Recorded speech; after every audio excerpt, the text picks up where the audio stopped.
จะได้ยกยอดฉัตรหลังคาวิหารจันทร์ที่ 15 เมษายน พุทธศักราช 2567 ช่วงเช้า 9:30 นาทีเป็นต้นไป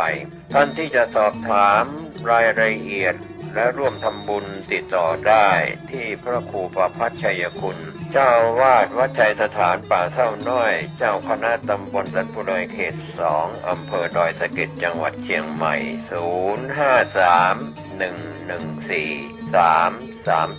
053-114-332 มือถือ 0876572458 ก็เป็นงานยกยอดฉัตรหลังคาวิหารของวัดชัยสถาน 15 เมษายน พุทธศักราช 2567 ช่วงเช้า 9 นาฬิกา ท่านร่วมบุญได้กุศลโดยพร้อมเพรียงกัน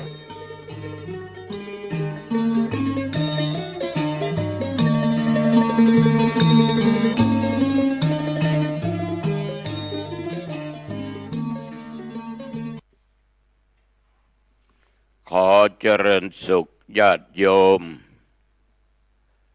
ท่านผู้ฟังทั้งหลายทุกท่านทุกคนวันนี้ก็มาพบกันอีกเช่นเคยนะในรายการธรรมะก่อนนอนธรรมะก่อนนอนนี่ก่อนที่จะนอนก่อนที่จะพักผ่อนนอนหลับเรามาไหว้พระสวดมนต์กันสักเล็กน้อยแล้วก็ฟังธรรมะจากตุเจ้าวัดหนองตองหางดงจังหวัดเชียงใหม่เพื่อเป็นมงคลต่อชีวิตจะได้หลับนอนสบายตื่นเช้ามาจะได้มีความสุขความสุขจะเกิดขึ้นเพราะเรามีสิ่งที่เป็นมงคลอยู่ในจิตในใจของเราฉะนั้นญาติโยมเราต้องเอาสิ่งที่เป็นมงคลไว้ในจิตในใจคือพระรัตนตรัยแก้ว3 ประการคือพุทธรัตนะธรรมรัตนะสังฆรัตนะถ้าเราจริงจังจริงใจยึดเหนี่ยวแก้ว3 ประการนี้เราไปทิศไหนทิศใดใต้เหนือตกออกใกล้หรือไกลโยมจะอยู่ด้วยอิริยาบถใดก็ตามโยมจะมีความปลอดภัยโยมจะมีความปลอดภัยและจะมีความสุขเอาละต่อไปนี้เรามาไหว้พระรัตนตรัยและกล่าวกรรมนมัสการเอาพระพุทธพระธรรมพระสงฆ์เป็นสรณะที่พึ่งพร้อมนะโยมนะกราบ1กราบ2กราบ3อรหังสัมมาสัมพุทโธ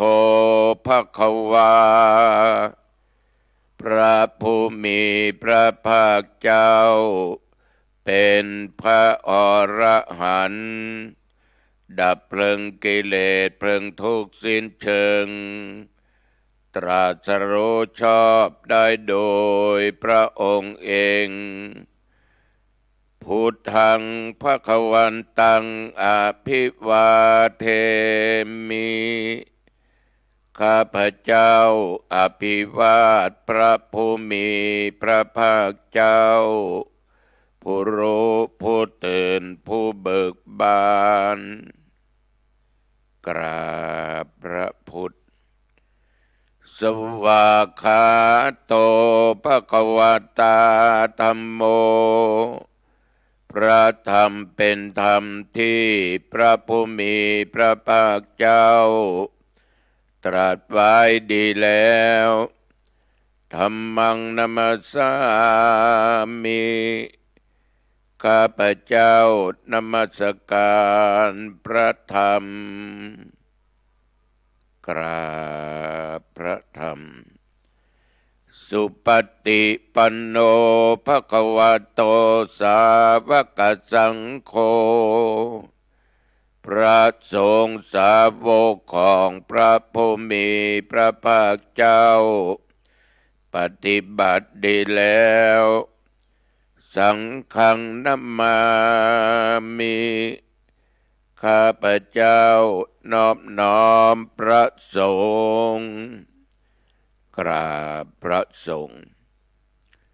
ต่อไปกล่าวคำนมัสการว่าพร้อมๆกันไปนะญาติโยมนะนะโมตัสสะภะคะวะโตขอ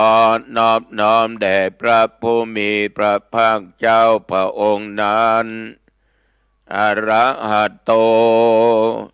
ซึ่งเป็นผู้ไกลจากกิเลสสัมมาสัมพุทธัสสะตรัสรู้ชอบได้โดยพระองค์เองนะโมตัสสะภะคะวะโต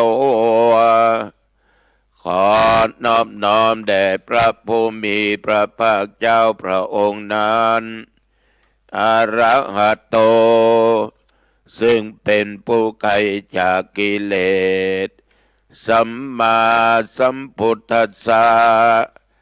ตรัสรู้ชอบได้โดยพระองค์เองนะโมตัสสะภะคะวะโตขอนอบน้อมแด่พระผู้มีพระภาคเจ้าพระองค์นั้นอรหัตโตซึ่งเป็นผู้ไกลจากกิเลสสัมมาสัมพุทธัสสะตรัสรู้ชอบได้โดยพระองค์เองนะโมตัสสะภะคะวะโตขอนอบน้อมแด่พระผู้มีพระภาคเจ้าพระองค์นั้นอรหัตโตซึ่งเป็นผู้ไกลจากกิเลสสัมมา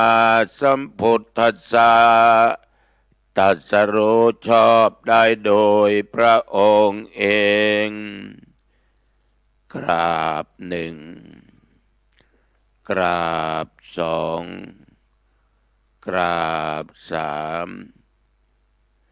พุทธังสรณังคัจฉามิธัมมังสรณังคัจฉามิสังฆังสรณังคัจฉามิทุติยัมปิพุทธังสรณังคัจฉามิทุติยัมปิธัมมังสรณังคัจฉา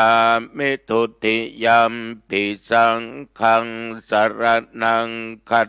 ฉามิตติยัมปิพุทธังสรณังคัจฉามิตติยัมปิธัมมังสรณังคัจฉามิตติยัมปิสังฆังสรณังคัจฉามิข้าพเจ้าถือเอาพระพุทธเจ้าเป็นสรณะที่พึ่งข้าพเจ้าถือเอาพระธรรมเป็นสรณะที่พึ่งข้าพเจ้าถือเอาพระสงฆ์เป็นสรณะที่พึ่งแม้แต่ครั้งที่หนึ่งครั้งที่สองและครั้งที่สามญาติโยมท่านพุทธบริษัททั้งหลายเราทั้งหลายนั้นได้ไหว้พระสวดมนต์ก็เอาบทย่อๆไหว้พระรัตนตรัยกล่าวคำนมัสการแล้วเอาพระพุทธพระธรรมพระสงฆ์เป็นสรณะที่พึ่งแม้แต่ครั้งที่หนึ่งที่สองที่สามที่นำว่าอย่างนี้เพราะทุกท่าน เป็นพุทธบริษัทเป็นพุทธบุตรเป็นลูกของพระพุทธเจ้าท่านทั้งหลายในฐานะที่เราทุกคนนั้นปู่ย่าตายายของเราบรรพบุรุษของเราเอาพระพุทธเจ้าเอาพระธรรมเอาพระสงฆ์เป็นสรณะที่พึ่งแล้วพวกเราทุกคนนั้นได้ปฏิบัติตามได้รักษาศีลได้ทำบุญให้ทานได้ฟังเทศน์ฟังธรรมได้ศึกษาธรรมแล้วก็ได้เจริญสมาธิภาวนาที่เราเรียกว่าสมถะและวิปัสสนากรรมฐานเพราะเราทั้งหลายนั้นตั้งใจเจริญรอยตามองค์สมเด็จสัมมาสัมพุทธเจ้าเราทุกคนนั้นมีความปรารถนาเอาพระนิพพานเป็นที่สุดแต่ว่ามันจะถึงหรือไม่ถึงนั้นก็สุดแล้วแต่บุญบารมีบุญวาสนาของใครของมันแต่ทุกอย่างนั้นก็อยู่ที่ความตั้งอกตั้งใจมีความเพียรพยายามในการศึกษาในการรักษาศีลในการปฏิบัติธรรมก็คงจะไม่เหลือวิสัยของเราแต่บุญวาสนานั้นบางท่านก็อาจได้บำเพ็ญมาหลายภพหลายชาติบางท่านก็พึงปฏิบัติได้ไม่สักกี่ชาติหรือชาตินี้พึงมาปฏิบัติก็ได้เรื่องของบุญวาสนานั้นถ้าเราจะมาพูดแล้วมันเหมือนกับผลไม้ทุกชนิดญาติโยมไม่ว่าจะเป็นพันธุ์ดีพันธุ์เลวถ้าเป็นผลไม้พันธุ์เลวไม่ค่อยมีค่ามีราคาสักเท่าไหร่คนไม่ชอบเอามาทานเอามาใช้ถึงเจ้าของนั้นจะใส่ปุ๋ยจะพรวนดิน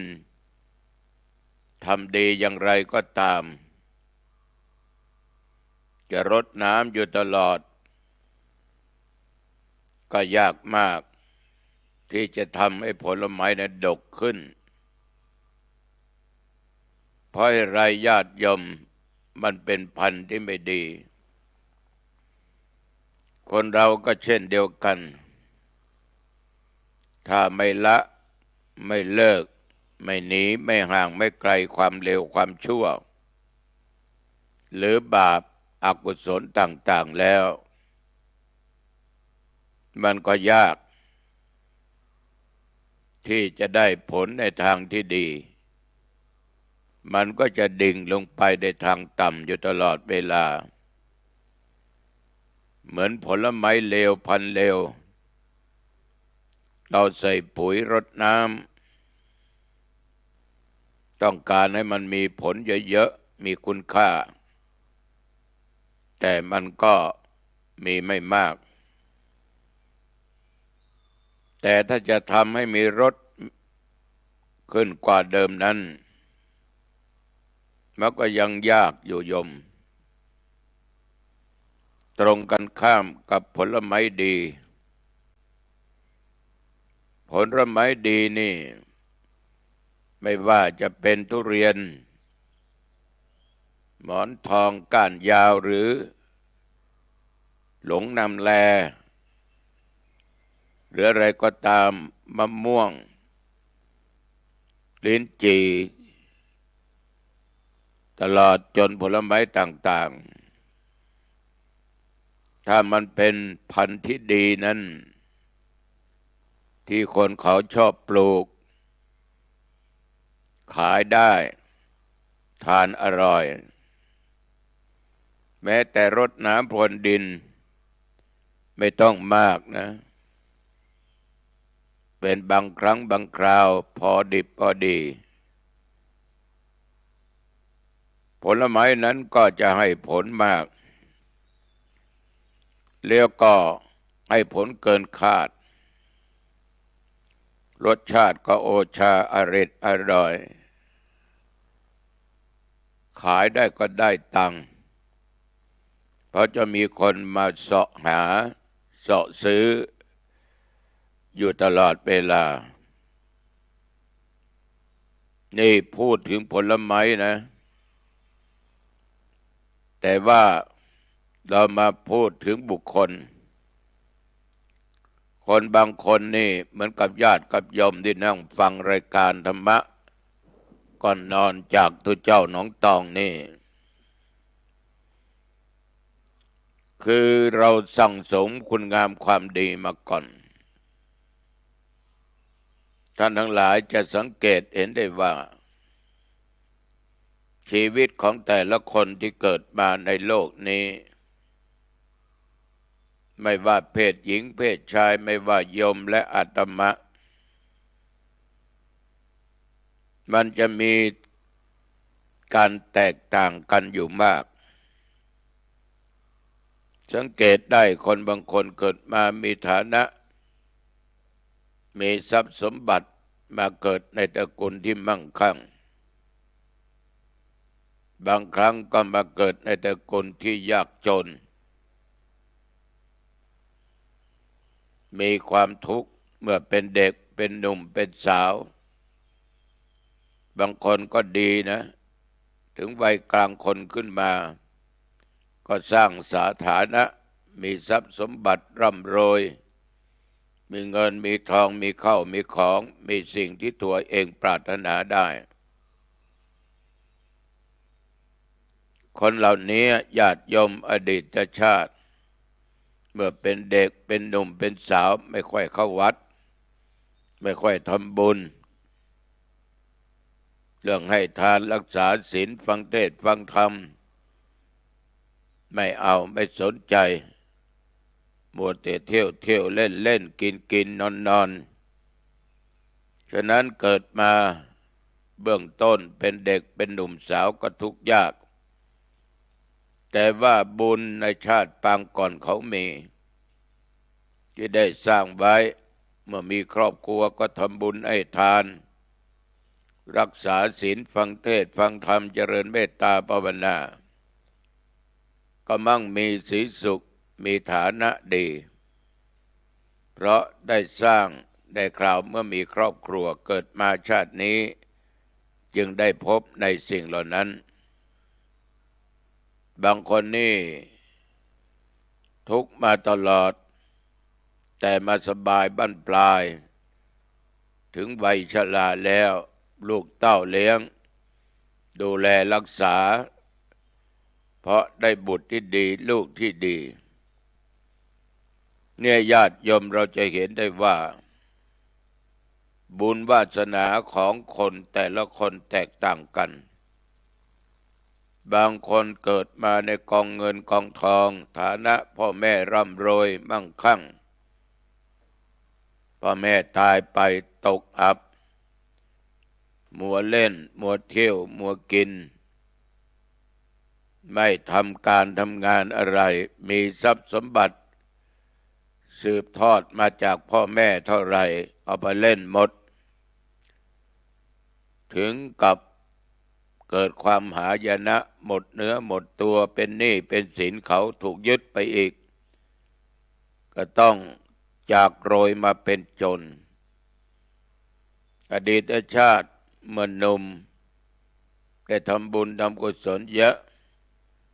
แต่ว่าวัยกลางคนมาเท่าแก่ชรามาประมาท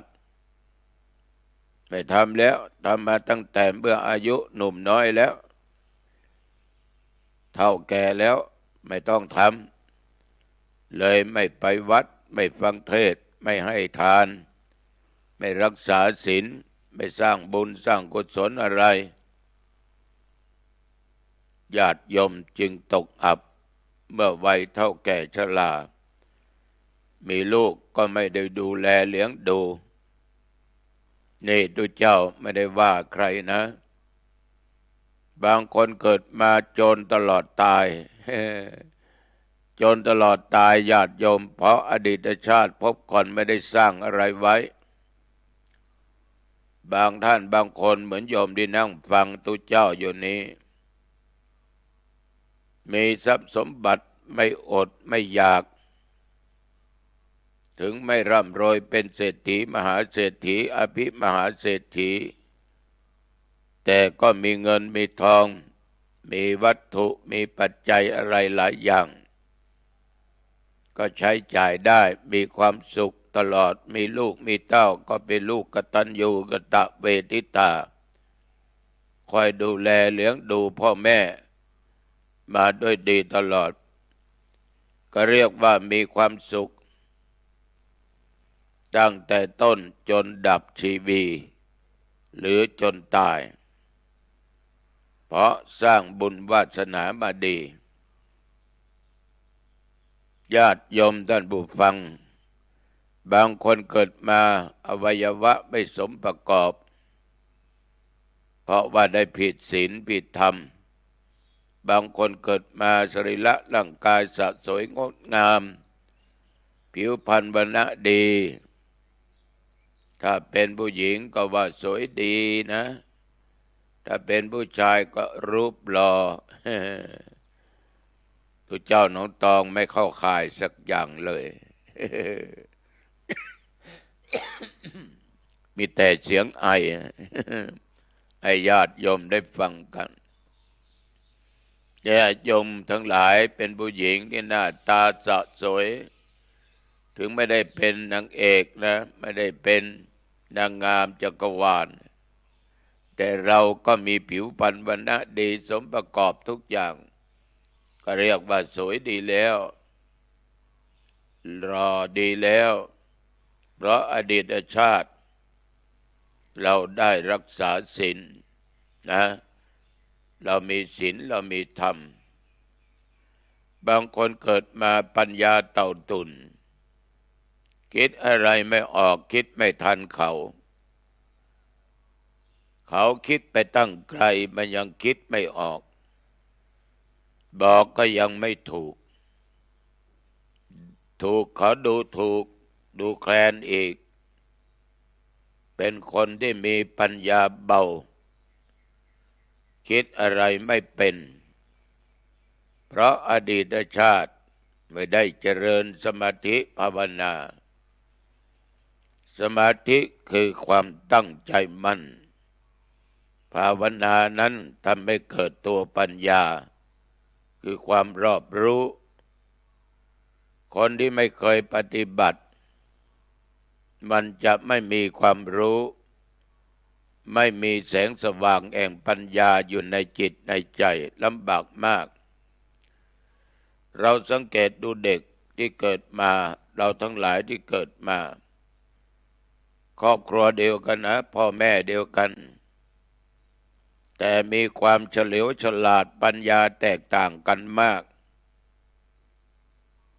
มีลูก2 คนคนโตเรียนหนังสือไม่เก่งไปไม่รอดแต่คนน้องเรียนเก่งพูดเก่งเฉลียวฉลาดเพราะเขาสร้างบุญบารมีมาไม่เท่ากันท่านทั้งหลายคนน้องได้เจริญสมาธิภาวนาได้รักษาศีลได้ทำบุญให้ทานเลยได้ครบทั้ง3 อย่างไอ้คนพี่นั้นเรียนก็ไม่จบความเกียจคร้านก็มาบังเกิดขึ้นเพราะไม่ได้เจริญสมาธิภาวนาไม่ได้ฟังเทศน์ฟังธรรมไม่ได้รักษาศีลให้ทานเกิดมาก็จนอยู่ตลอดจนทั้งทรัพย์จนทั้งสรีระร่างกายจนทั้งปัญญาคือความคิด ฉะนั้นญาติโยมต้นไม้ที่มันเป็นไม้ผลที่ดีนั้นรดน้ำบ้างไม่รดน้ำบ้างใส่ปุ๋ยบ้างไม่ใส่ปุ๋ยบ้างมันก็ให้ผลให้รดแล้วก็ได้ตังค์อีกในการที่เราได้เก็บเกี่ยวไปขายฉะนั้นขอให้ญาติโยมทั้งหลายนั้นจงใช้ความพยายามในการที่สร้างคุณงามความดีถ้าเรามองเห็นตัวเองว่าทำไมเกิดมาชาตินี้ไม่เหมือนคนอื่นก็อย่าได้เสียใจอย่าได้น้อยใจอย่าได้โทษชีวิตของตัวเองโทษฟ้าโทษดินโทษพ่อโทษแม่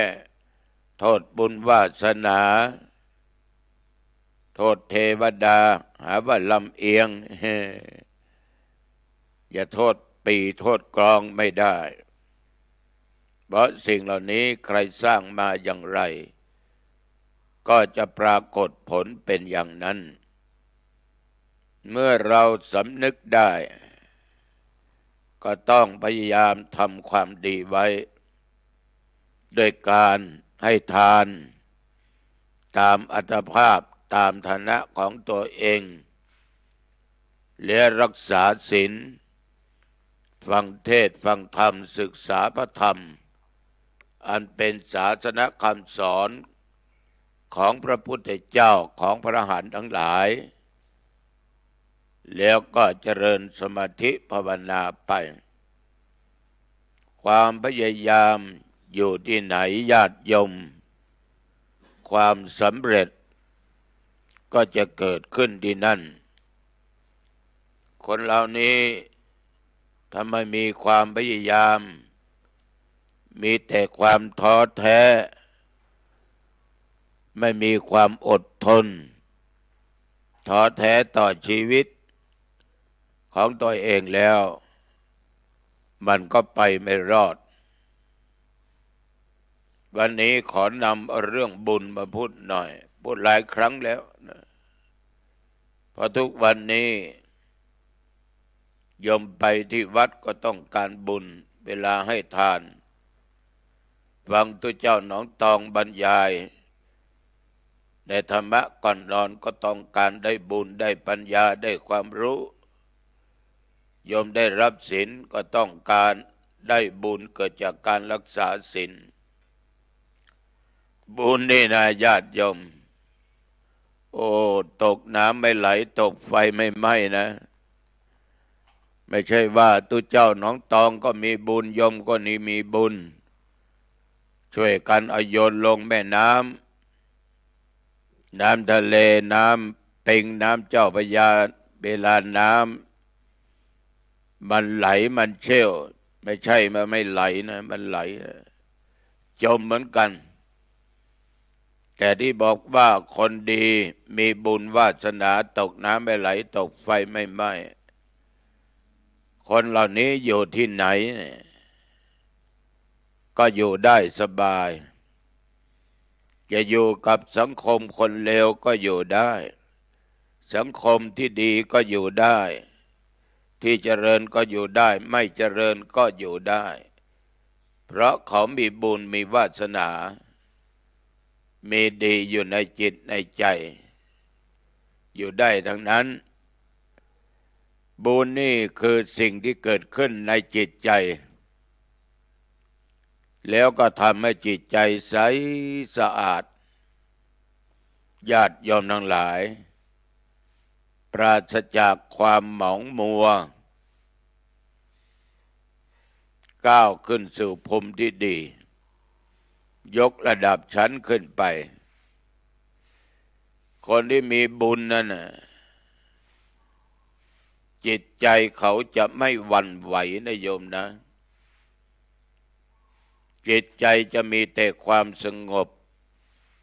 เยือกเย็นไม่ใช่เย็นอย่างน้ำแข็งอย่างในตู้เย็นนะไม่ใช่นะมีความเย็นจิต ใจใสสะอาดปราศจากความทุกข์ความเร่าร้อน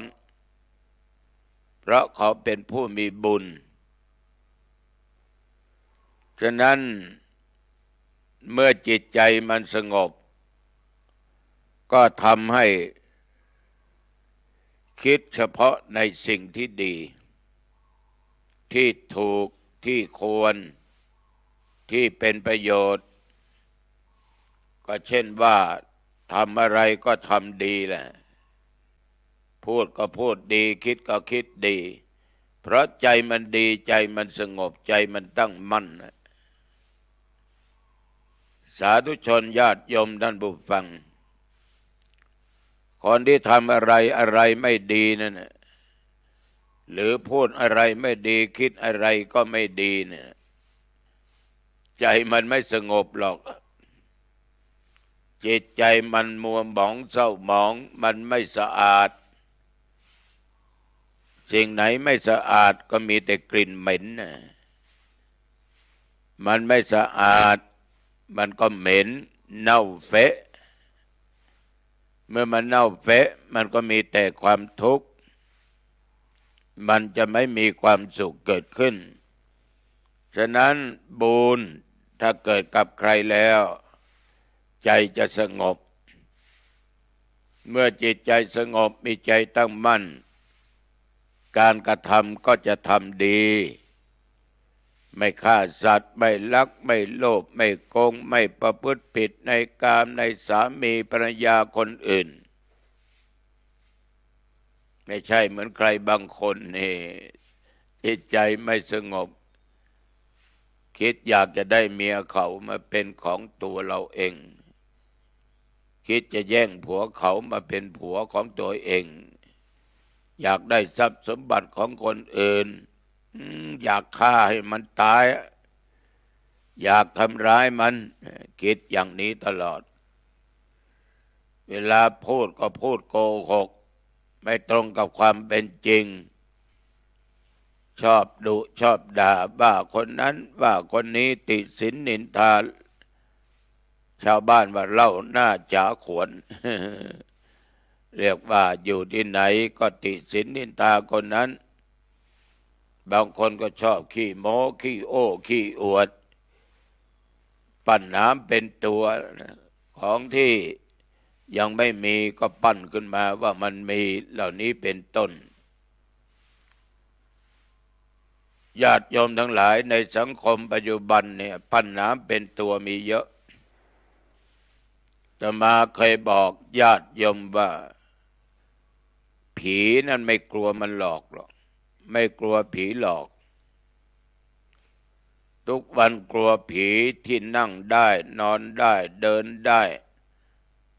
ยิ้มได้หัวเราะได้ด่าได้คือผีที่เดินไปเดินมานี่แหละทุกวันผีตัวนี้มีเยอะเที่ยวหลอกที่น่นดินนี่จนบางคนที่ไร้สติปัญญาหลงเชื่อหมดเงินหมดทองหมดเข้าของไปตั้งเยอะตั้งแยะผีในวัดก็มีนะผีเปรตนี่นะมีนะ ผีนอกวัดก็เยอะแยะไม่ว่าจะเป็นเปรตผู้หญิงเปรตผู้ชายเปรตสีเหลืองเหลืองนี่อยู่ในวัดเที่ยวหลอกลวง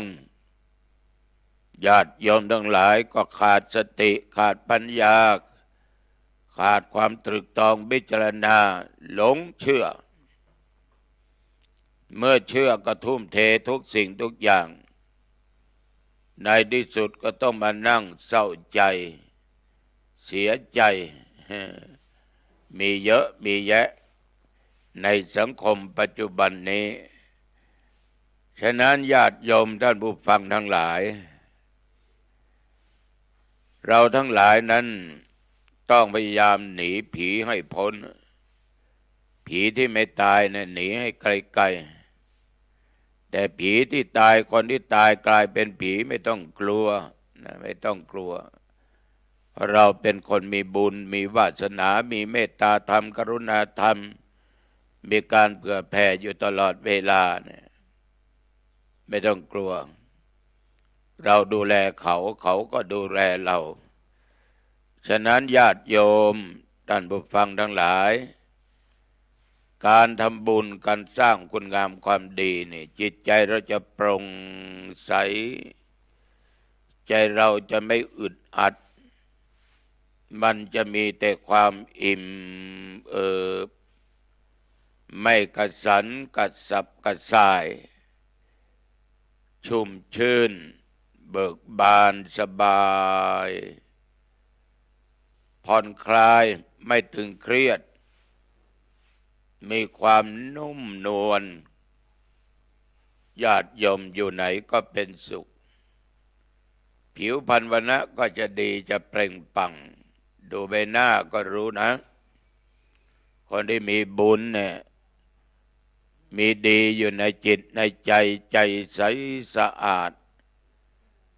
ใบหน้ายิ้มแย้มแจ่มใสผิวพรรณวรรณะผ่องใสนะโยมมีหลายคนที่ไปหาอาตมาภาพเห็นแล้วโยมบางคนมีบุญนะแต่บางคนก็อมทุกข์นี่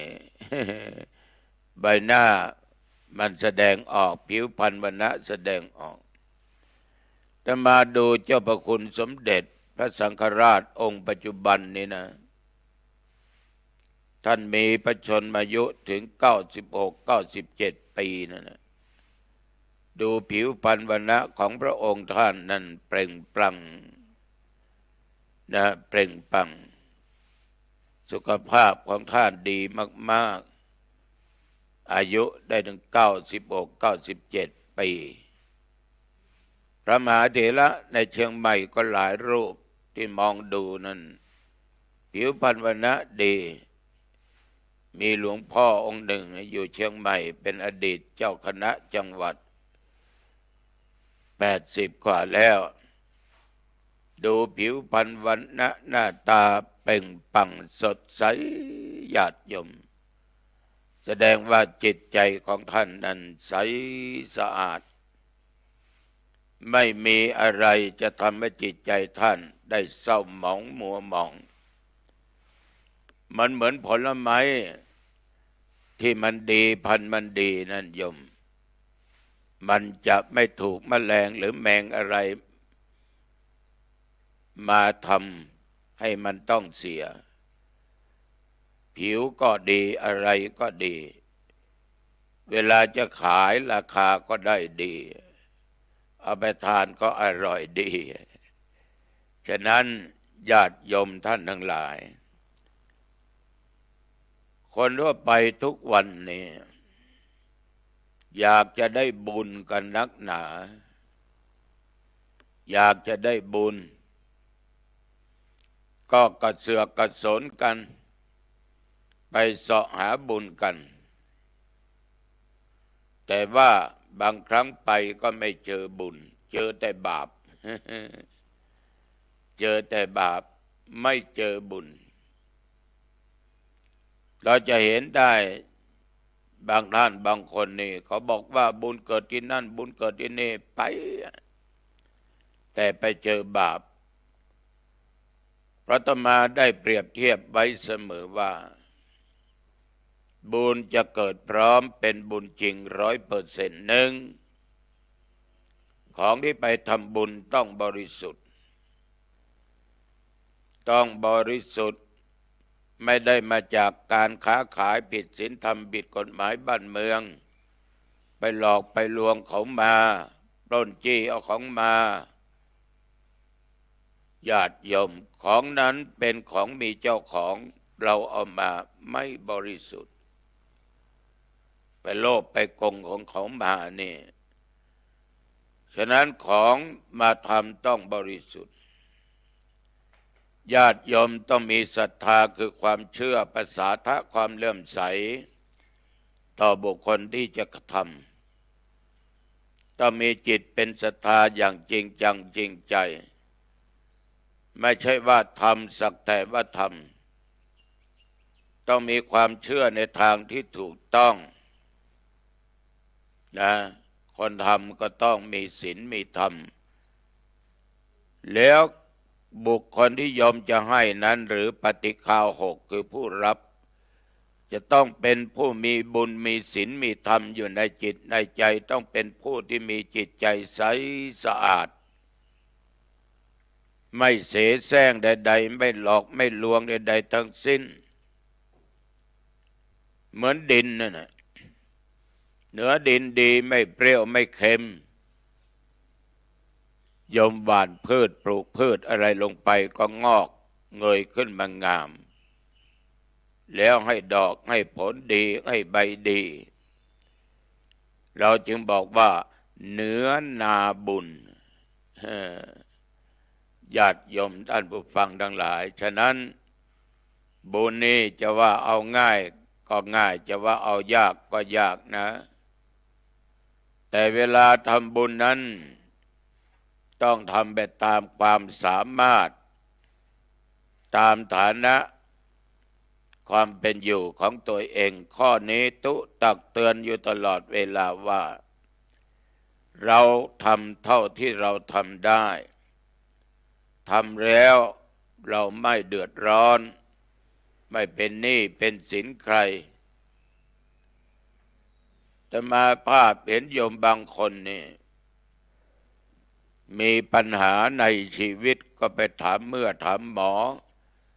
ถามคนโน้นถามคนนี้ถามในวัดนอกวัดว่าคุณต้องไปทำบุญอย่างนั้นอย่างนี้ต้องเอาของนั้นมาถวายแล้วคุณจะพ้นทุกข์ มันหนีทุกข์ไปไม่พ้นหรอกเพราะเราทำไม่ถูกที่ถูกทางบ้างก็ไปยืมตังค์เขามาเป็นหนี้เป็นสินตั้งหลายพันเป็นหมื่นอย่าไปทำบุญญาติโยมทั้งหลายทำแล้วติดหนี้เจ้าหนี้ก็มาทวงหนี้อยู่ตลอดเวลาบางครั้งก็ต้องหลบเจ้าหนี้เดี๋ยวก็มีปากมีเสียงกันเกิดเรื่องเกิดราวฟ้องร้องกันมันไม่ใช่บุญนั่นมันเป็นบาปฉะนั้นอย่าหลงเชื่อให้ใช้สติและปัญญาตรึกตรองดูเหตุดูผลดีๆอาตมาเนี่ยเคยเล่าให้ญาติให้โยมฟังตั้งหลายครั้งมีโยมคนหนึ่งผัวนั่นไปมีกิ๊กตั้งหลายคนนะโยมผู้หญิงก็อยู่ไม่ค่อยสบายจิตสบายใจวิ่งไปหาหมอไปดูนั่นดูนี่ที่โน่นที่นี่ทั้งวัดทั้งบ้านทุกคนก็แนะนำให้ไปทำบุญที่นั้นทำบุญที่นี้ไปแก้เคล็ดไปบูชาเทียนที่ทาง3 แยก 4 แยกบ้างประชาบ้างหรือว่าที่เผาศพบ้างที่วัดร้างบ้างแกก็ทำเงินไปตั้งหลายแสนเนี่ยแต่ละที่ละแห่งก็หลายพันหลายหมื่นก็มี ญาติโยมขาดสติและปัญญาตรึกตรองเอาเหตุเอาผลแต่ในที่สุดก็ไปเจออาตมภาพก็บอกว่าหยุดเถอะโยมถ้ามันได้ผลมันก็กลับมาตั้งนานแล้วสิ่งที่สำคัญอยู่ที่ตัวโยมเขาก็ถามว่าสำคัญอย่างไรเราในฐานะที่เป็นภรรยานั้นหน้าที่ภรรยาหลักในทางพุทธศาสนาท่านก็สอนไว้จัดการงานในบ้านให้ดีให้เรียบร้อยสงเคราะห์คนข้างเคียงของสามีหรือของผัวไม่นอกใจสามีแล้วก็จัดการงานที่บ้านให้เป็นระเบียบเรียบร้อยเอาใจใส่ดูแลไม่ต้องมากแค่นี้ก็สามารถเอาชนะได้ไม่ถึงเดือนเลยญาติโยมผัวกลับบ้าน กลับมาอยู่บ้านทิ้งกิ๊กหมดแต่หมดเงินไปตั้งหลายแสนเป็นล้านเนี่ยนะโยมผู้หญิงก็หมดไปหลายแสนฉะนั้นญาติโยมเราทำบุญต้องดูว่าบุญจริงไหม อย่าหลงเชื่อในบางสิ่งบางอย่างโดยไร้สาระไร้เหตุไร้ผลต้องเชื่อบุญเชื่อกรรมที่เราสร้างที่สามีดันไปมีกิ๊กไปมีคนใหม่มันเป็นกรรมของเราแหละอดีตชาติเราคงจะนอกใจเขานะชาตินี้เขาเลยนอกใจเราถ้าคิดอย่างนี้เราสบายญาติโยมทำดีไปจะผ่อนคลายความเครียดอย่าเครียดให้จิตใจใสสะอาดเมื่อใจใสสะอาดนุ่มนวลเหมือนแสงแห่งพระจันทร์ปราศจากเมฆบุญนี่ญาติโยมมันเกิดจากความสามารถของแต่ละบุคคลที่ได้สะสมไว้ในจิตในใจคนทั่วไปมักจะมองบุญว่าบุญหรือผลของบุญเมื่อเกิดขึ้นแล้วทำให้จิตใจชุ่มชื่นเป็นสุขเปรียบได้ดังไฟฟ้าในบ้านเรานี่นะเรามองไม่เห็นตัวไฟฟ้ามันอยู่ตรงไหน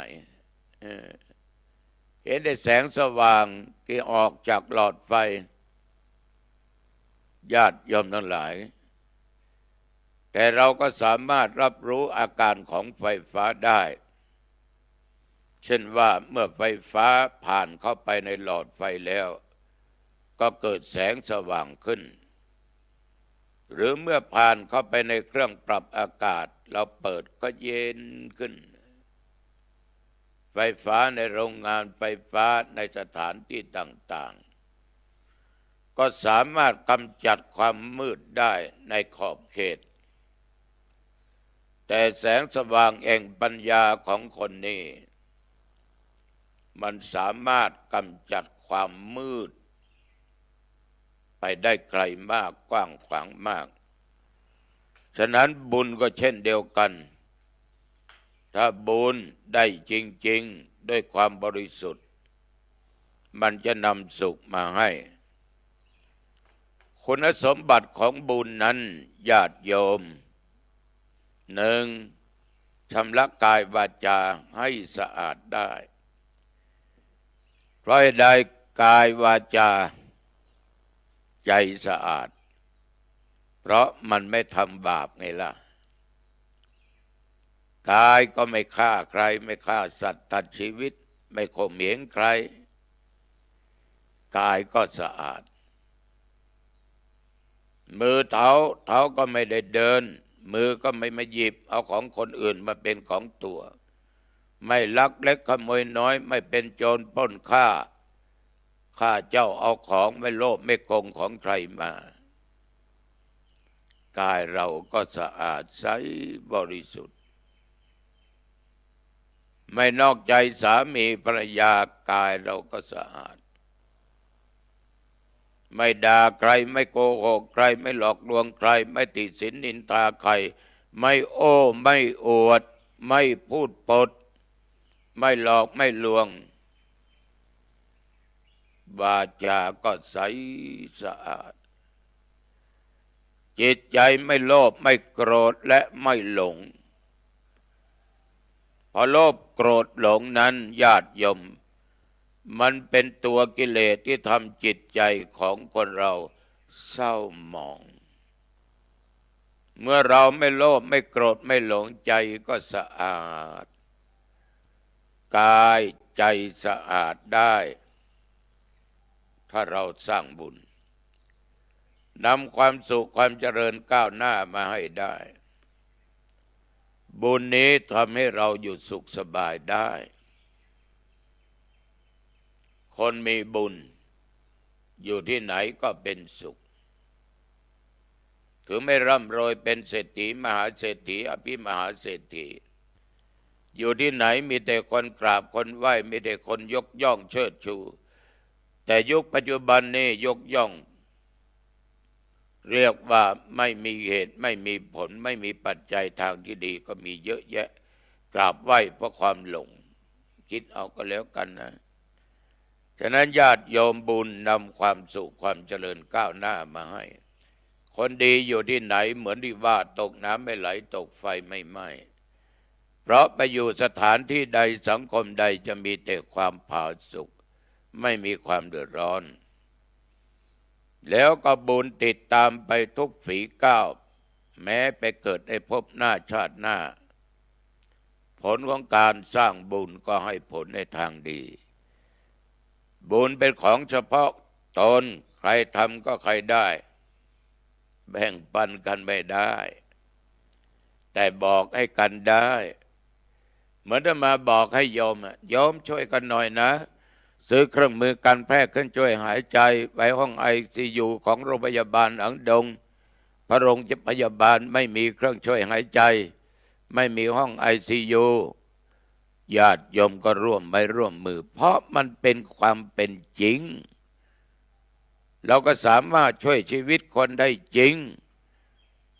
แต่ไม่ได้หมายความว่ามันจะไม่ตายถ้าถึงคราวตายวายชีวามันก็อยู่ไหนไม่รอด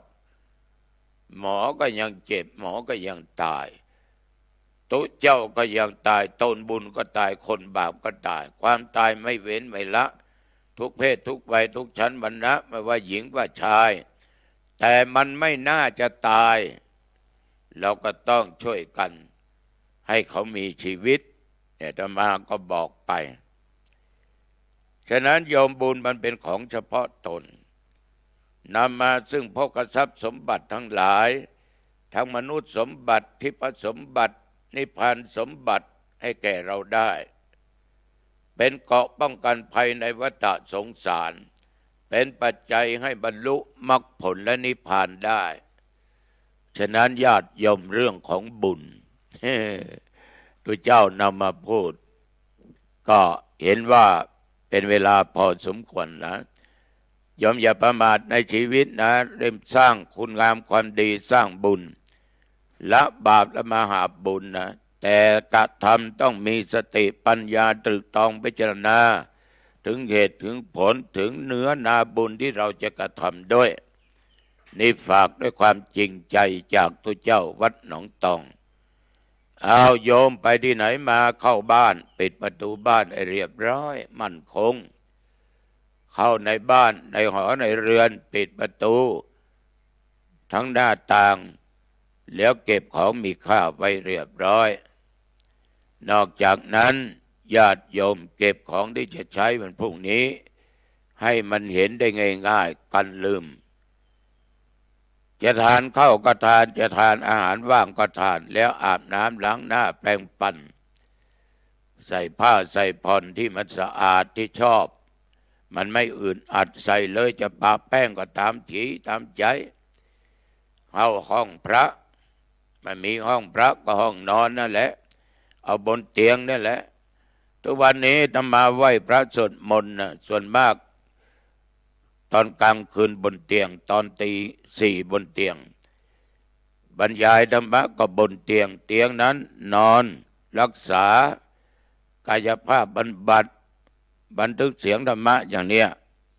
ก็บันทึกบนเตียงเป็นส่วนมากเตียงนอนนะ ใช้ได้อเนกประสงค์เลยไม่เชื่อก็ไปดูเองก็ได้โยมหลายคนไปดูหลวงพ่อมีห้องอัดที่ไหนห้องส่งเสียงมีที่ไหน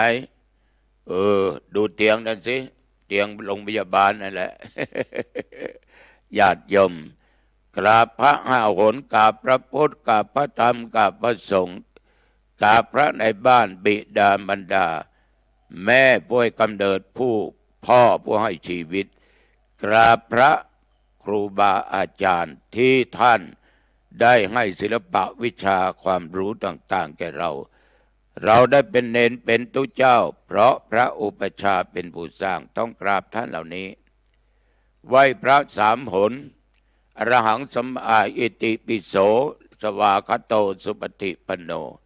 เจริญสมาธิภาวนาพอสมควรจบแล้วก็แผ่เมตตาให้แก่เจ้ากรรมนายเวรสรรพสัตว์ญาติพี่น้องมิตรสหายคำเพื่อนร่วมสุขร่วมทุกข์ด้วยกันในโลกนี้เขาตายจากเราไปเราอาจจะล่วงเกินเขาด้วยกายวาจาใจด้วยเจตนาไม่เจตนาอโหสิและแผ่เมตตาให้เขา อย่าลืมแผ่เมตตาเทบุตรเทวดาที่รักษาบ้านของเราด้วยนะสถานที่เราให้พ่อให้แม่ให้บรรพบุรุษปู่ย่าตายายญาติพี่น้องของเราแผ่เมตตาแก่ตัวเองว่าข้าพเจ้าเกิดมาชาติไหนชาติใดอันว่าความทุกข์ความยากความลำบากความอดอยากอย่าได้เกิดมีแก่ข้าพเจ้าแล้วญาติโยมก็หลับสบายตื่นเช้ามาก็สดชื่นสบายพระโยมเป็นผู้มีบุญนะอายุวันโนสุขังพลังพบกันใหม่โอกาสหน้าเจริญพ